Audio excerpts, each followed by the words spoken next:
और सीधा चलेंगे लखनऊ में, जहां पर नियुक्ति पत्र वितरण कार्यक्रम में सीएम योगी आदित्यनाथ पत्र वितरण कर रहे हैं और साथ ही क्या कुछ कह रहे हैं वो भी आपको सुनाते हैं। सभी अधिकारीगण, नियुक्ति पत्र प्राप्त करने वाले प्रदेश के मेरे सभी युवा साथियों, उनके अभिभावकगण और अन्य उपस्थित महानुभाव, 7,720 नवचयनित युवाओं को आज उनकी आकांक्षा के अनुरूप राजस्व विभाग में लेखपाल के रूप में नियुक्ति पत्र वितरण हो रहे हैं। इस अवसर पर आप सभी को, जो यहाँ पर बैठे हैं, प्रदेश के अलग अलग कमिश्नरी मुख्यालय पर भी ये समारोह चल रहा है, एक कार्यक्रम वहाँ सीधे लाइव हो रहा है, उन सभी को, उनके अभिभावकों को हृदय से बधाई देते हुए मैं अपनी शुभकामनाएं देता हूँ।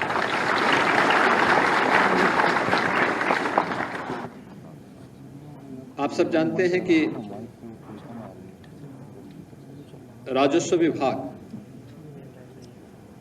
एक बहुत महत्वपूर्ण विभाग है और उस विभाग की कार्मिकों की जनता की सेवा की नींव के रूप में लेखपाल की भूमिका बहुत महत्व रखती है। वर्षों से मांग चल रही थी, लेखपालों के पद खाली पड़े हुए थे और प्रदेश ने आम जनमानस की सुविधा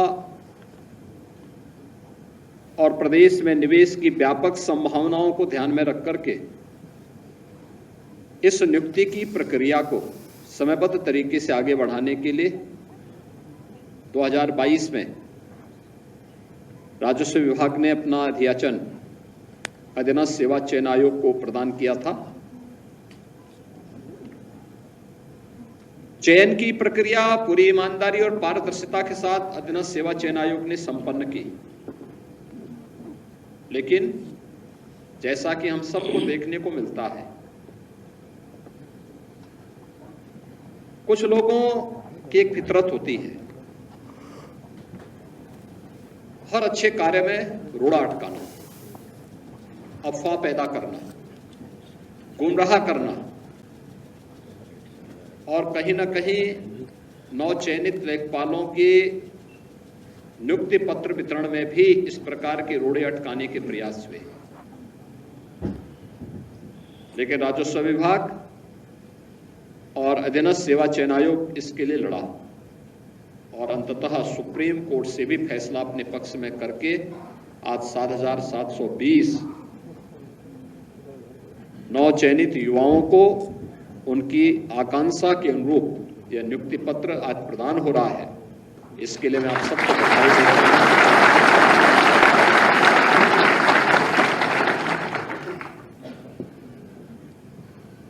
यह प्रक्रिया पूरी होने के बाद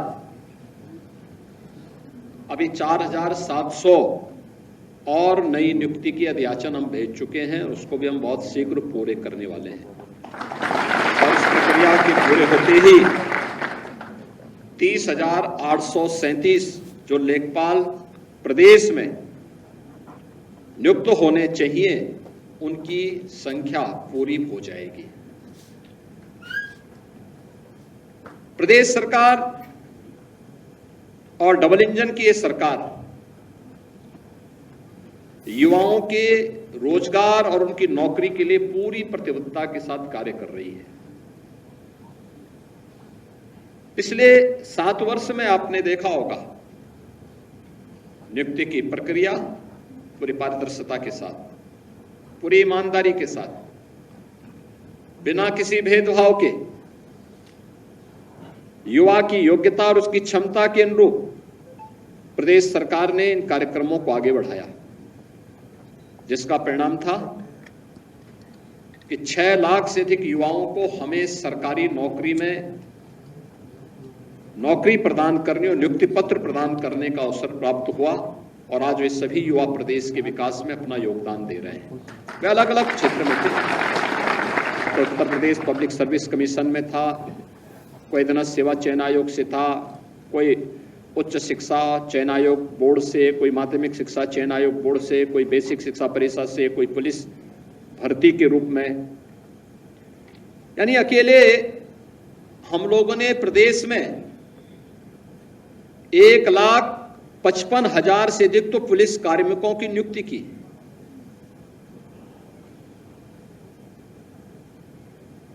एक 1,54,000 से अधिक हम लोगों ने शिक्षकों की भर्ती की प्रक्रिया को पूरा किया और अन्य विभागों में भी इसी प्रकार की, चाहे वह लोक निर्माण विभाग हो, चाहे वह राजस्व विभाग हो, चाहे वह सिंचाई विभाग हो, इन सब में भी नियुक्ति की इस प्रक्रिया को समयबद्ध तरीके से आगे बढ़ाने का कार्य किया गया और परिणाम हम सब के सामने है कि 6 लाख युवा जहां सरकारी नौकरी प्रदेश के अंदर पहली बार प्राप्त किया। इससे पहले एक साथ इतनी बड़ी संख्या में नौकरी इतने कम समय में युवाओं को प्राप्त हुआ हो, ये नहीं देखने को मिला और बिना किसी भेदभाव के। उसके साथ आरक्षण के नियमों का पालन करते हुए, योग्यता और उसकी क्षमता के अनुरूप उसकी प्रतिभा का सम्मान करते हुए जब चयन की प्रक्रिया पूरी हुई तो आज वो युवा अपनी प्रतिभा और अपनी योग्यता का लाभ प्रदेश को दे रहा है। लेकिन 2017 के पहले क्या होता था? ये जो भर्ती आधे लेखपालों के पद खाली पड़े हुए क्यों पड़े हुए थे? क्योंकि भर्ती नहीं होती थी। भर्ती की प्रक्रिया में तमाम होल थे। भर्ती की प्रक्रिया को पहले ही चाचा भतीजे की जोड़ी वसूली के लिए निकल पड़ती थी और पूरा खानदान अलग अलग जिले आवंटित हो जाते थे। मुझे याद है लेखपालों की भर्ती की एक प्रक्रिया को कैसे इन्होंने दागी बना दिया था। लेकिन एक प्रक्रिया है, इस 7,720 लेखपालों की पद प्रदेश के अंदर भरे गए और मैं कह सकता हूं, एक भी व्यक्ति ये नहीं कह सकता कि अभियाचन से लेकर के नियुक्ति पत्र वितरण की इस पूरी प्रक्रिया में, चयन की प्रक्रिया हो या उनको नियुक्ति पत्र देकर के जिला आवंटित करने तक, किसी को सिफारिश कराने की आवश्यकता नहीं पड़ी, किसी को यह कहने की आवश्यकता नहीं पड़ी कि साहब हमारी तैनाती हो जाए, क्योंकि उसे मालूम है, उसे विश्वास है और युवाओं का विश्वास हमारी सबसे बड़ी पूंजी है। क्योंकि इस युवा के लिए ही सरकार पूरी ताकत लगा रही है, जिससे उसके उज्जवल भविष्य के माध्यम से हम प्रदेश के विकास के पथ को अग्रसर करके उत्तर प्रदेश को देश की सबसे बड़ी अर्थव्यवस्था के रूप में स्थापित कर सके। ये जो प्रक्रिया हमने यहां पर प्रारंभ की, ये प्रक्रिया उसी का हिस्सा है। 6 लाख सरकारी नौकरी मिलना और साथ साथ प्रदेश सरकार ने बेहतरीन कानून व्यवस्था की स्थिति पैदा करके जो माहौल प्रदेश के अंदर बनाया, आज उसका परिणाम भी हमारे पास है। प्रदेश में अब तक हमारी सरकार 15 लाख करोड़ रुपए से अधिक के निवेश के प्रस्तावों को ग्राउंड ब्रेकिंग करा चुकी है, यानी उनका जमीनी धरातल पर उतारने में सफलता प्राप्त कर दी है। और हमारे पास अभी लगभग 30 लाख करोड़ रुपए के निवेश के प्रस्ताव बाकी हैं, जिनको जमीनी धरातल पर उतारने की कार्रवाई हमारे स्तर पर चल रही है। जो बेहतरीन निवेश का माहौल प्रदेश के अंदर बना है, एमएसएमई सेक्टर को प्रोत्साहित करने का कार्य हुआ, इन सब से भी हमने प्रदेश में 1,62,00,000 से अधिक युवाओं को अपने ही गांव और अपने ही घर में, अपने ही जनपद में नौकरी की संभावना उपलब्ध करवाई। ये भी प्रदेश के युवाओं के लिए एक अवसर प्राप्त हुआ। पहली बार इतनी बड़ी संख्या में अपने जनपद और अपने गांव में सुविधा प्राप्त हुई। और यही नहीं, प्रदेश ने स्वरोजगार के लिए भी केंद्र और राज्य सरकार की विभिन्न योजनाओं को आगे बढ़ाने के लिए भी जो कार्य प्रारंभ किया, जिसमें प्रदेश सरकार के स्तर पर विभिन्न स्तर पर जो प्रयास प्रारंभ हुए, आज उसका परिणाम किस रूप में हम सबके सामने प्राप्त हो रहा है। प्रधानमंत्री मुद्रा योजना है, प्रधानमंत्री स्वरोजगार की योजना है, मुख्यमंत्री युवा स्वरोजगार की योजना है, वन डिस्ट्रिक्ट वन प्रोडक्ट की योजना है, प्रदेश के अंदर विश्वकर्मा श्रम सम्मान और केंद्र के स्तर पर पीएम विश्वकर्मा जैसी योजनाओं के माध्यम से भी हमने प्रदेश में 62 लाख से अधिक युवाओं को स्वतः रोजगार के साथ जोड़ने का काम भी प्राप्त यहां पे प्रदान किया है। आज इसी का परिणाम है अनएम्प्लॉयमेंट रेट यूपी का तेजी के साथ नीचे गिरा है और अधिक से अधिक मात्रा में युवाओं को नौकरी और रोजगार, स्वतः रोजगार के साथ जोड़ने का एक अवसर प्राप्त हुआ है। मुझे याद है 2017 के पहले इसका परिणाम, लोग कहते हैं कि आखिर इन युवाओं को नौकरी देने से क्या हुआ। मैं कहता हूं इसका परिणाम हुआ कि उस युवा ऊर्जा ने, उस युवा प्रतिभा ने अपनी योग्यता को साबित किया। 2017 के पहले जो उत्तर प्रदेश देश की छठी अर्थव्यवस्था माना जाता था, वही उत्तर प्रदेश आज देश की दूसरी बड़ी अर्थव्यवस्था और सबसे तेजी के साथ स्थापित किया है। ये जो कार्य हुए हैं, इसने उत्तर प्रदेश को एक पहचान दी, उसने उत्तर प्रदेश को एक पहचान दी। ये वही उत्तर प्रदेश है जिस उत्तर प्रदेश का युवा उत्तर प्रदेश से बाहर कहीं जाता था, उत्तर प्रदेश का नाम सुनते ही उसको पहले ही साइड कर दिया जाता था। कुछ जिलों की छवि तो ऐसी बना दी गई थी कि उस जिले के नाम पर, अभी मैं देख रहा था, आजमगढ़ जिले से जो युवा आया था त्रिपाठी हमारे पास लेखपाल की नियुक्ति प्राप्त करने के लिए, नियुक्ति पत्र प्राप्त करने के लिए, 2017 के पहले ये युवा कहीं यूपी से बाहर गया होता, कहता साहब मैं इस जनपद से हूं, तो लोग उसको नौकरी की बात तो दूर, कहीं होटल और धर्मशाला में भी कमरा नहीं देते। ये छवि बनाई हुई थी। आज ऐसा नहीं, आज उत्तर प्रदेश का युवा कहीं भी जाएगा बड़े सम्मान की निगाहों से देखा जाता है, क्योंकि इसे मालूम है ये नए उत्तर प्रदेश का नया युवा है, इसकी प्रतिभा का लोहा दुनिया मान रही है। और इसीलिए मैं आज आपसे कहने के लिए आया हूं, जो एक नई पहचान बनी है आज, इस पहचान को बरकरार रखने की आवश्यकता है और इसमें आपको अपनी पूरी ताकत, पूरी ऊर्जा लगानी है। नए अवसर मिलेंगे, ये तो मैंने नई नियुक्ति और नए लोगों के रोजगार की बात की।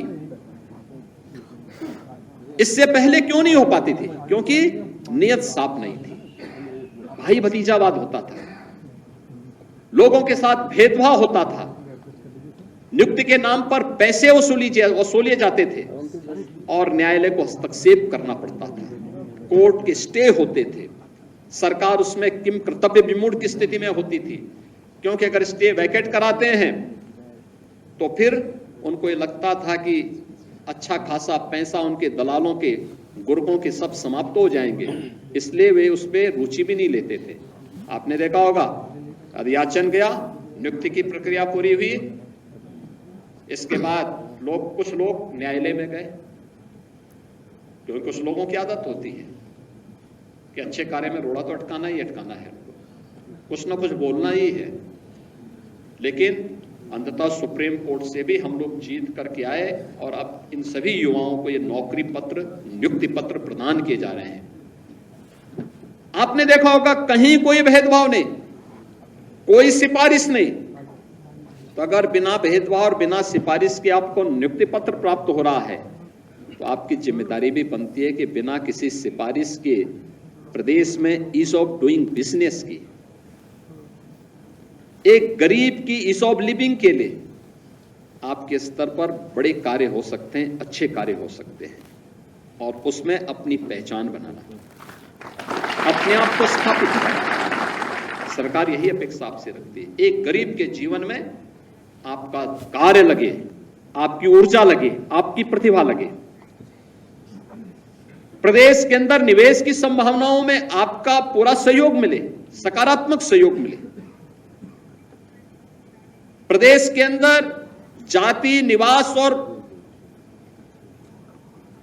अन्य आय प्रमाण पत्र प्रदान करने के लिए एक जो समय सीमा हमने घोषित की है, उसके अनुसार एक योग सहयोग आम जनमानस और युवाओं को प्राप्त हो।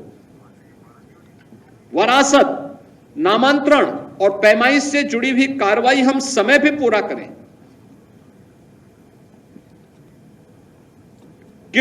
कृषि को अकृषि घोषित करने के लिए प्रदेश सरकार ने रिफॉर्म किया कि 45 दिन के अंदर स्वतः अधिकारी को इसको करना होगा, अगर नहीं करेगा तो डीम्ड मान लिया जाएगा। अगर उसके बाद भी हमारे पास लंबित है और मामला कोई व्यक्ति उससे पीड़ित है, इसमें जवाबदेही भी शासन स्तर पर फिर होती है। आईजीआरएस में हमारे पास बहुत सारे मामले आते हैं। आईजीआरएस के मामले इसी बात को लेके आते हैं। हम लोग देखते हैं कोई व्यक्ति में ऑनलाइन शिकायत करता है, बताता है साहब हमने हमारी शिकायत ये थी, समाधान नहीं हुआ। यहां से 15 दिन में हम उसकी समीक्षा करते हैं, क्यों नहीं हुआ। जनपद स्तर में साप्ताहिक समीक्षा के लिए हमने कहा है और फिर वहां पे जवाबदेही तय होती है। और इसलिए मैं आप सभी युवाओं से कहूंगा, एक अवसर मिला है आपको और यह अवसर आपके आगे बढ़ने के लिए अगले 10 वर्ष तक इतनी मेहनत करिए कि 35 वर्ष की आपकी सरकारी सेवा की नींव इतनी सुदृढ़ हो कि आपके प्रमोशन भी आसानी से हो सके और आपको आगे बढ़ने का भी एक अवसर प्राप्त हो सके। लोगों के बीच में आपकी अच्छी छवि बन जाए। यानी इतनी महत्वपूर्ण कड़ी लेखपाल की। लेकिन बहुत बार होता है कि लेखपाल नाम से ही लोग घबराने लगते हैं, वो घबराहट न हो। आप तो जनता के बीच में आपका जुड़ाव इतना नजदीक होता है। किसी को पट्टे की जमीन देनी है, किसी को वरासत का कार्य करना है, किसी के नामांतरण का कार्य संपन्न करना है, कृषि को अकृषि घोषित करने के लिए कोई निवेश की संभावनाओं को आगे बढ़ाना है, कहीं पर पैमाइश की कार्रवाई को संपन्न करना है। छोटे छोटे यानी विवाद और जो हिंसक वारदातें होती हैं ग्रामीण क्षेत्र में या शहरी क्षेत्र में, केवल 1 फुट 2 फुट के लिए होती है। अगर हम समय पे उसको पैमाइश करके सीमांकन कर लें, बता दें कि भाई ये है व्यवस्था, पुलिस की व्यवस्था का, पुलिस का सहयोग ले लें। कहीं पर आपने देखा है कि कोई दबंग भूमाफिया जबरदस्ती सरकारी जमीन पर या किसी गरीब की जमीन पर कब्जा कर रहा है, वहां पर एंटी भूमाफिया टास्क फोर्स के साथ जाकर के हम बड़ी कार्रवाई कर लें। कहीं पर निवेश के लिए कोई प्रस्ताव आया है, उसको समयबद्ध तरीके से आगे बढ़ा लें। आपदा, बाढ़ जैसी आपदा को लेकर के हम समयबद्ध तरीके से लोगों को राहत दे दें। कृषक दुर्घटना बीमा योजना में कृषक, उसके परिवार के किसी सदस्य या फिर बटाईदार और उसके परिवार के किसी सदस्य की किसी आपदा में मृत्यु होने पर समयबद्ध तरीके से राहत की धनराशि उस परिवार को प्राप्त हो जाए। कितना आपको इसका यश मिलेगा, कितना आपके खाते में पुण्य आएगा। लेकिन जब हम लोग अनावश्यक लटकाने का प्रयास करते हैं, पता लगा है ये का मुआवजा है वो बी को मिल जा रहा है, ये वाला बेचारा देखता रह जा रहा है। या पैमाइश में गरीब तो देखता रह जा रहा है, लेकिन कोई दबंग व्यक्ति कब्जा कर दे रहा है या कब्जा करवा दिया जा रहा है। गलत तरीके से कोई भी कार्य न करें। और इसके लिए टेक्नोलॉजी का उपयोग, अब तो पूरी यहां पर राजस्व की पूरी व्यवस्था ही डिजिटाइज हो रही है। लैपटॉप और टैबलेट उपलब्ध करवाने की कार्रवाई उनकी ट्रेनिंग के साथ हमें जोड़ना होगा। कोऑर्डिनेट से पता लग जाएगा कहां की क्या स्थिति है। आदरणीय प्रधानमंत्री जी ने व्यवस्था की, जहां एक और युवाओं को रोजगार और नौकरी मिले, यह उनकी प्रतिबद्धता और मिशन का हिस्सा है। वहीं साथ साथ ग्रामीण क्षेत्र में निवास करने वाला कोई भी व्यक्ति अगर परंपरागत रूप से गांव की जमीन पर, ग्राम समाज की आबादी की जमीन पर मकान बना के रह रहा है, तो उसके जमीन का मालिकाना अधिकार उसको घरौनी के माध्यम से प्राप्त हो सके। बड़े स्तर पर कार्य चल रहा है। अब तक 63 लाख से अधिक लोगों को हम लोगों ने व्यवस्था दे दी है और हमारा प्रयास है कि इस वर्ष तक हम लोग सभी 1,25,00,000 परिवारों को ये सुविधा उपलब्ध करवा देंगे कि जहां पर वह बसा है वहां का मालिकाना अधिकार घरौनी के माध्यम से उसको उपलब्ध करवा दिया जाए, जिससे वह व्यक्ति गांव के सारे जमीन संबंधी विवाद वहीं पे समाप्त हो सके। कितने लोगों के जीवन में आप परिवर्तन कर सकते हैं। ईज ऑफ लिविंग भी है और ईज ऑफ डूइंग बिजनेस भी है, और इस पर आपको बेहतर प्रयास करना है। सरकार यही अपेक्षा करती है कि हम लोग इस दिशा में प्रयास प्रारंभ करें, और मुझे लगता है कि वह आपके लिए आगे बढ़ने का एक अवसर भी होगा। और इसीलिए नियुक्ति पत्र वितरण के इस कार्यक्रम के साथ मैं स्वयं अपने किसी न किसी सीनियर मंत्री के साथ आता हूं और यही अपेक्षा करता हूं कि हम बेहतर करें, लोगों के जीवन में हमारी कार्य पद्धति एक छाप छोड़े, लोग हमारे प्रति सम्मान का भाव रखें।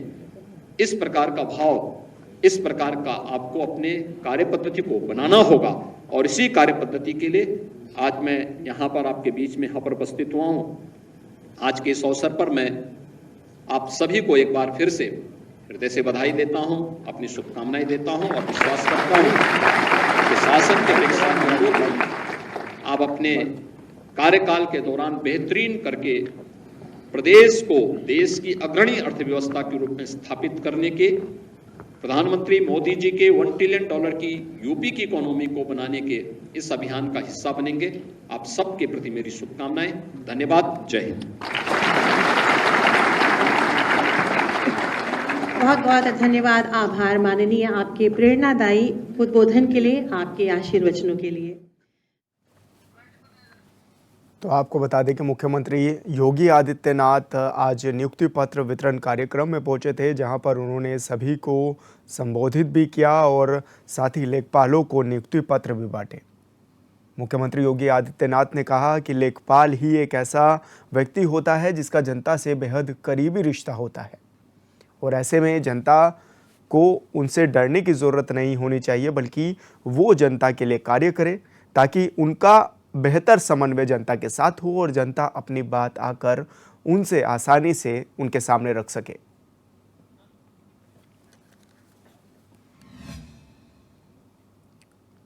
नगर विकास और ऊर्जा मंत्री अरविंद कुमार शर्मा ने नगरीय निकाय निर्देशालय में उच्च अधिकारियों के साथ बिजली वितरण निगमों के कार्यों को लेकर समीक्षा बैठक की। ए.के. शर्मा ने कहा कि प्रदेश के सभी क्षेत्रों को निर्धारित शेड्यूल के अनुरूप निर्बाध बिजली आपूर्ति दी जाए, साथ ही बिजली आपूर्ति के सापेक्ष ही राजस्व वसूली के निर्देश भी उन्होंने दिए हैं।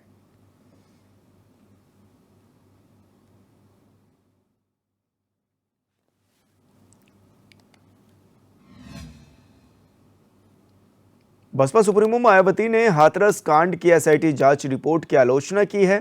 मायावती ने एक्स पर पोस्ट करते हुए लिखा है कि एसआईटी की रिपोर्ट राजनीति से प्रेरित रिपोर्ट है, ये किसी घटना की जांच रिपोर्ट नहीं है। मायावती ने कहा कि बाबा की भूमिका पर जांच कमेटी खामोश क्यों है और उसे क्लीन चिट क्यों दी गई है, ये चर्चा का विषय है।